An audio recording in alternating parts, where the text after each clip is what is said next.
যেমন বাসের ইঞ্জিন যদি নষ্ট হয়, যেমন বাস চলতে পারে না, তেমনি ভাবে ইবাদতের জগতে যদি আমার জীবনে সালাত না থাকে, এই ইবাদত আল্লাহ তাআলা কবুল করবেন না, করবেন না, করবেন না। আমি কি বুঝতে পারলাম? এবার আসুন, সালাত আদায় করেও এক শ্রেণী মানুষ জাহান্নামে যাবে। সালাত আদায় করেও এক শ্রেণী মানুষ জাহান্নামে যাবে। সূরা মাউন আল্লাহ তাআলা বলেন, ফাওয়াইলুল লিল মুসাল্লিন আল্লাযীনা হুম আন সালাতিহিম সাহুন। দুর্ভোগ ওই সমস্ত মুসল্লিদের জন্য যারা তাদের সালাত সম্পর্কে উদাসীন। এরা কোন সমস্ত মুসল্লি? ইমাম বুখারী বলেন যে রুকুতে গেলে রুকু ঠিকভাবে করে না, সিজদা ঠিকভাবে করে না, জোহরের সালাত হেলাই বেলাই করতে করতে আসরের সাথে আদায় করে, আমি করব করতে করতে মাগরিবের সাথে ফজর জোহর আসর মাগরিব একসাথে আদায় করে, এরাই হচ্ছে ফাওয়াইলুল মুসাল্লিন।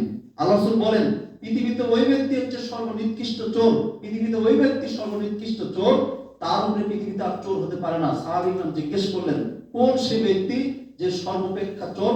আল্লাহ রাসূল বললেন যে রুকুতে গেলে রুকু ঠিকভাবে করে না, সিজদায় গেলে সিজদা ঠিকভাবে করে না।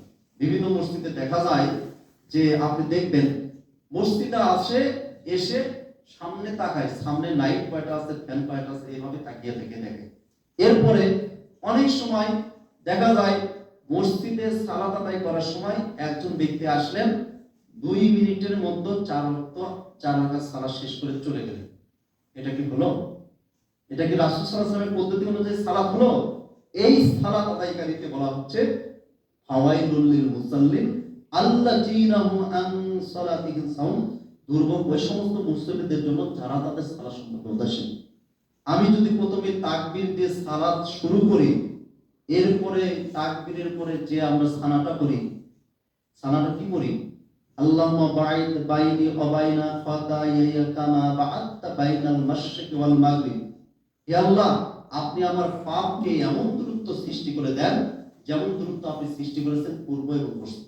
আমার পাপকে ধুয়ে মুছে সাফ করে দেন বরফ দ্বারা, পানি দ্বারা, শিশির দ্বারা যেমন পরিষ্কার করা হয় ময়লা কাপড়, সাদা কাপড় ময়লা হয়।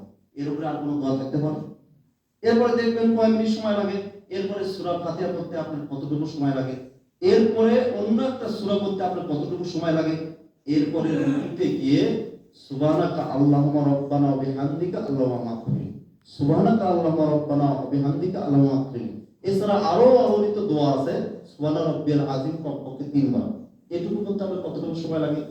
এরপরে রুকু থেকে উঠে রব্বানা ওয়া লাকাল হামদ হামদান কাসিরান তাইয়্যিবান মুবারাকান ফি, এটা ইমাম মুসল্লি সবাই করবে। এরপরে এটা বলে সিজদাতে চলে যাওয়ার পর সুবহানাকা আল্লাহুম্মা রাব্বানা ওয়া বিহামদিক আল্লাহুম্মা মাগফিরলি কমপক্ষে 3 বার, অথবা সুবহানা রাব্বিয়াল আলা। এটা বললে কতটুকু সময় লাগে। এইভাবে করে করে শেষে আত্তাহিয়াতু, দুরূদ ইব্রাহিম, দোয়ায়ে মাসুরা পড়ার পর আপনার যদি ইচ্ছা হয় রব্বির হামহুমা কামা রাব্বায়ানি সাগীরা, আরো যত দোয়া আছে আপনি করতে পারেন। এগুলো করতে চার আপনি ঘড়ি ধরে দেখবেন আমি যে সালাতটা আদায় করছি, বা এইভাবে ঘড়ি ধরে ধরে আমি ধীরে সুস্থে আদায় করতে আমার কতটুকু সময় লাগে।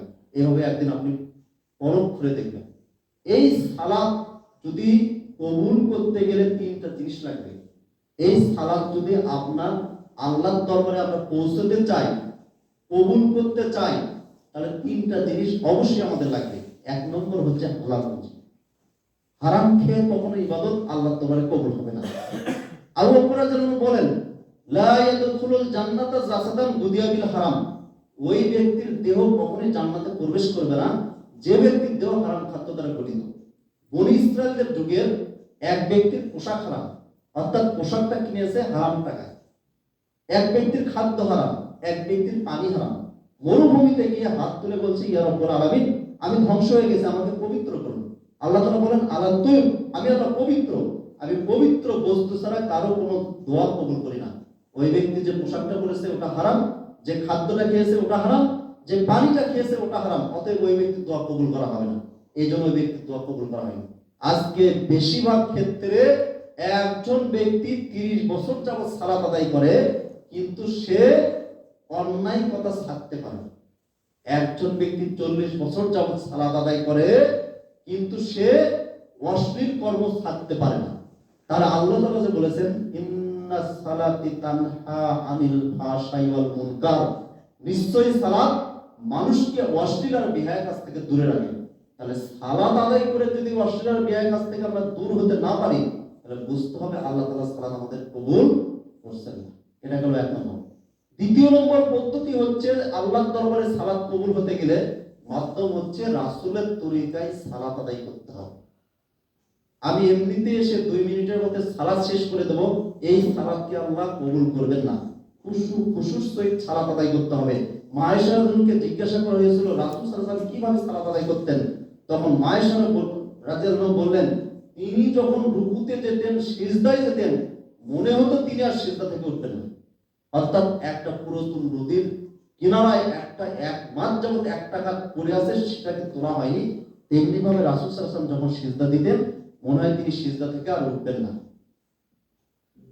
এটা হলো রাসূল সাল্লাল্লাহু আলাইহি ওয়াসাল্লামের সালাত, রাসূল সাল্লাল্লাহু আলাইহি ওয়াসাল্লামের পদ্ধতি।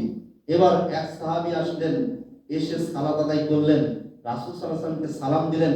রাসূল সাল্লাল্লাহু আলাইহি ওয়াসাল্লাম বললেন, তুমি সালাত পড়োইনি, তুমি আবার পড়ো। 3 বার পড়ার পর রাসূল সাল্লাল্লাহু আলাইহি ওয়াসাল্লাম তাকে প্র্যাকটিক্যালি সালাতকে শিক্ষা দিলেন। সহিহ বুখারী প্রথম খণ্ড 90 নম্বর হাদিস। সল্লু কামা রাআইতুমুনি ইউসাল্লি, ঠিক এইভাবে আদায় করবে এতক্ষণ পর্যন্ত আমি মুহাম্মদ তোমাকে যেভাবে আদায় করে দেখালাম। তাহলে বর্তমান সময় কি রাসূল সাল্লাল্লাহু আলাইহি ওয়াসাল্লাম জীবিত আছেন যে আমাদের সালাতকে এইভাবে দেখাবেন, এসে এসে প্রশিক্ষণ দিয়ে দেখাবেন? এই জন্য রাসূল সাল্লাল্লাহু আলাইহি ওয়াসাল্লাম বিদায় হজের পাককালে বলে গেছেন, আমি তোমাদের মাঝে 2টা বস্তু ছেড়ে যাচ্ছি, এক কিতাবুল্লাহ, সুন্নতে নবী। যতদিন তোমরা মারিদ তাতে আঁকড়ে ধরবে ততদিন তোমরা পথভ্রষ্ট হবে না। প্রথমে আমাদেরকে কোরআন দেখতে হবে। কোরআনের ভিতর আল্লাহ তাআলা 80 বার বলেছেন ওয়াকিমুস সালাত, একবার বলেছেন যে তোমরা সালাত পড়ো, পড়ার কথা এসেছে। তুমি এবং তোমার পরিবারকে সালাত পড়ার নির্দেশ দাও। কায়েমের কথা এসেছে 80 বার, একবার ওটা এসেছে। আরেকবার এসেছে যে আপনার সালাত পড়ো। এইভাবে 82 জায়গায় আল্লাহ তাআলা কোরআনে বলেছেন ওয়াকিমুস সালাত, তোমরা সালাত কায়েম করো, সালাত পড়ো। এরপরে কোরআনে কোথাও বলা নাই রুকুতে গেলে কোন দোয়া পড়তে হবে, সিজদায় গেলে কোন দোয়া পড়তে হবে, 2 সিজদার মাঝে কোন দোয়া পড়তে হবে, এটা কিন্তু কোরআনে কোথাও বলা নেই।